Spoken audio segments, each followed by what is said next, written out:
வணக்கம். சித்தக்க உணவே மருந்து மருந்தே உணவு. ஒபிசிட்டி அதுவும் கரெக்டாக டீனேஜில் 21 வயசு 24 வயசு வரைக்கும் நல்லா நமக்கு இப்போ வந்து எல்லாருக்கும் ஒரு குழந்தை 2 குழந்தை தான். நம்மள அறியாமல் அந்த ஒரு குழந்தை 2 குழந்தைகளுக்கு போதுமான போஷாக்கு கிடைக்கணுங்கிறதுக்காக பார்த்து சமைச்சு கொடுக்கும்போது ஹெல்த்தியான ஃபுட்ஸை தவிர்த்துட்டு நிறைய ஜங்க் ஃபுட்ஸ், அவங்களுக்கு தேவையான நிறைய சாக்லேட்ஸ், தேவையில்லாத நிறைய சாக்லேட்ஸ் தேவையானதாக நினச்சிட்டு நிறையா வாங்கி கொடுக்குறது, அவங்களுக்கு பிடிக்குங்கிறதுக்காக நிறைய பேக்கரி ஐட்டம்ஸ் வாங்கி கொடுக்குறது, தேவையில்லாத அதாவது வேறு வேலைக்கு அவங்களுக்கு அதிகமாக பசிக்குமேன்னு சொல்லிட்டு நிறைய சமைச்சு கொடுக்குறது. அடுத்தது அவங்களோட ஃபிசிக்கல் ஆக்டிவிட்டீஸை வெளியே போகாத, வீட்டில் உட்காந்து படி அப்படின்னு ஒரு அட்வைஸ் கொடுத்து அவங்கள வீட்டிலே உட்கார வச்சு இவ்வளோ பெரிய பிரச்சனைக்கு, அதாவது ஒபிசிட்டிங்கிற பிரச்சனைக்கு நம்ம தள்ளிடுறோம். ஸோ இந்த குழந்தைகளுக்கு ஒபிசிட்டியை குறைக்கணும் அப்படின்னா அவங்க என்ன செய்யலாம் அப்படிங்கிறத பார்க்கலாம். ஒன்றுமே இல்லை, சிம்பிளாக முதல் ஒரு வாரம் அவங்க சுகரே இல்லாமல் சாப்பிட வைக்கணும். சுகரே இல்லாமல் சாப்பிட வைக்கிறதுனா டீ காஃபி அவங்க கண்டிப்பாக பழக்கப்படுத்திருக்கோம் அப்படின்னா டீ காஃபி அவங்க சுகர் இல்லாமல் சாப்பிடவே முடியாது. அதனால் பெரும்பாலும் நம்ம குழந்தைகளுக்கு டீ காஃபிங்கிற ஒரு பானத்தை அறிமுகப்படுத்தாமல் இருந்தாலே போதுமானது.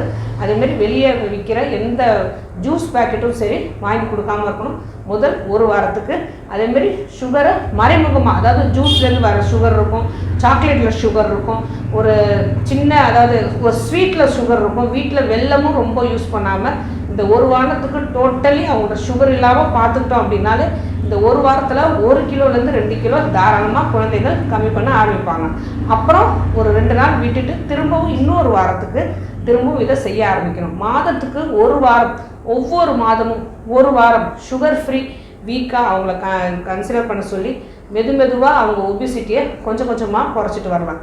இது முதல் டிப்பு. இது அவங்களுக்கு ஒத்து வரல அப்படின்னா கண்டிப்பாக அவங்களுக்கு ஒரு நாளைக்கு 2 வேளை மட்டும் உணவு கொடுத்து ஈவினிங் நைட்டு 7 மணிக்கு மேலே உணவு கொடுக்காம அவங்கள வச்சு பார்த்துக்கிட்டு இருந்தாலே மாதம் அவங்களுக்கு ஒவ்வொரு கிலோவாக வெயிட்டு குறையறதுக்கு நிறைய வாய்ப்பு இருக்குது.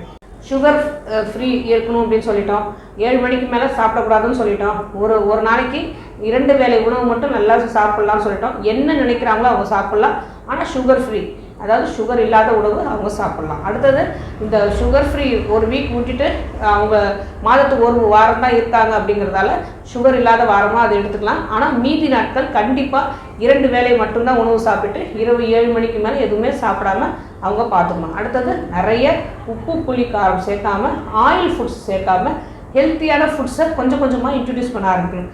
இது எல்லா டிப்ஸுமே ஒரே வாரத்தில் நாங்கள் செய்ய ஆரம்பிக்கிறோம் அப்படின்னு நினச்சா குழந்தைகள் கண்டிப்பாக கடைப்பிடிக்காது, நமக்கும் மனசு வராது. ஒவ்வொன்றா நம்ம இன்ட்ரடியூஸ் பண்ணிக்கிட்டே வரணும். ஸோ அவங்களுக்கு வெயிட்டு குறைய உடம்பு அவங்களுக்கு லேசாக அவங்களுக்கே ஒரு கான்ஃபிடென்ட் வரும். அவங்களுக்கு பிடிச்ச ட்ரெஸ்ஸஸ் போடும் போது மற்றவங்க அவங்கள பார்த்து என்கரேஜ் பண்ணும்போது அவங்களுக்கே ஒரு கான்ஃபிடென்ட் வரும்போது நம்ம சொல்கிற எல்லா டிப்ஸும் அவங்க ஃபாலோ பண்ண ஆரம்பிப்பாங்க. ஸோ இந்த ஃபுட் நாலேஜ் வர அவங்களுக்கு நீங்கள் அதுக்கப்புறம் ஒரு வருடம் கழித்து நீங்கள் சுகர் கொடுத்தாலும் அவங்களே சாப்பிட மாட்டாங்க. பேக்கரி ஐட்டம்ஸ் அவங்களுக்கு வெறுப்பாக இருக்கும். ஏன்னா அந்த பொருட்கள் சாப்பிடும்போது அவங்களோட வயிறு வந்து அது செரிமான பிரச்சனை, அதை செரிக்க வைக்கிறதுக்கு இயங்காது. ஸோ அவங்களுக்கு வயிறு டம்முன்னு இருக்கிற மாதிரி இருக்கும், பசி எடுக்காது.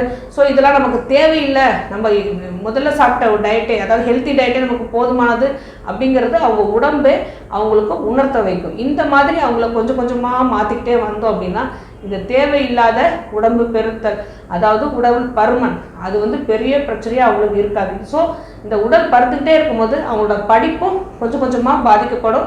அவங்க வெளியே உள்ள உருவ கேலிக்கும் ஆளாக நேரிடும். இதனால் ஸ்ட்ரெஸ்ஸும் அவங்களுக்கு ஏற்பட வாய்ப்பு இருக்குது. ஸோ நம்ம குழந்தைகளை கரெக்டான டயட்டு கொடுத்து வளர்க்கணுமே தவிர நல்ல போஷாக்காக கொடுக்கணும்னு சொல்லிட்டு அதிகமான டயட்டு கொடுத்து வளர்த்தோம் அப்படின்னா இது பெரிய பிரச்சனையாகும். ஸ்கிப்பிங் அண்ட் ஸ்விம்மிங் முடிஞ்சால் அவங்களுக்கு நீச்சல் பயிற்சியும் ஸ்கிப்பிங் பயிற்சியும் அவங்களுக்கு கொடுத்தோம் அப்படின்னா உடலில் உள்ள அவ்வளோ தசைகளும், இந்த 2 விஷயத்துலையும் எல்லா தசைகளும் இயங்கக்கூடிய தன்மை இதில் இருக்குது. குழந்தைகள் இது 2ம் செஞ்சாங்க அப்படின்னாலே சீராக உடம்புல அவ்வளோ கொழுப்பும் கரைந்து தேவையில்லாத அவ்வளோ கொழுப்பும் கரையிறதுக்கு நிறைய வாய்ப்பு இருக்குது. ஸோ இந்த கொழுப்புகள் கரையிறதுக்காக இந்த எக்ஸசைஸும் பண்ண ஆரம்பிக்கலாம்.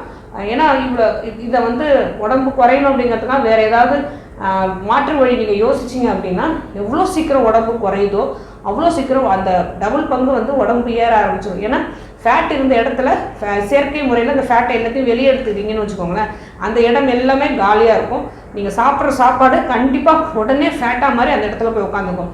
இயற்கையான முறையில் நல்ல டயட்டில் நல்ல எக்ஸசைஸில் குறைந்த உடம்பு மட்டும்தான் திரும்பவும் ஏறாமல் இருக்கிறதுக்கு ஒரு ஏதுவாக அமையும். ஃபுட் நாலேஜும் நம்ம குழந்தைகளுக்கு கிடச்சிரும். இதை எல்லாமே ஃபாலோ பண்ணிவிட்டு நம்ம குழந்தைகளோட எதிர்கால வாழ்வை அவங்களுக்கு ஒரு நல்ல ஹெல்த்தை கொடுத்து அவங்களுக்கு ஒரு வெல்த்தை கொடுத்த மாதிரி நம்ம நினச்சிக்கலாம். ஏன்னா உடல் ஆரோக்கியம் தான் நம்ம அவங்களுக்கு கொடுக்குற பெரிய சொத்து.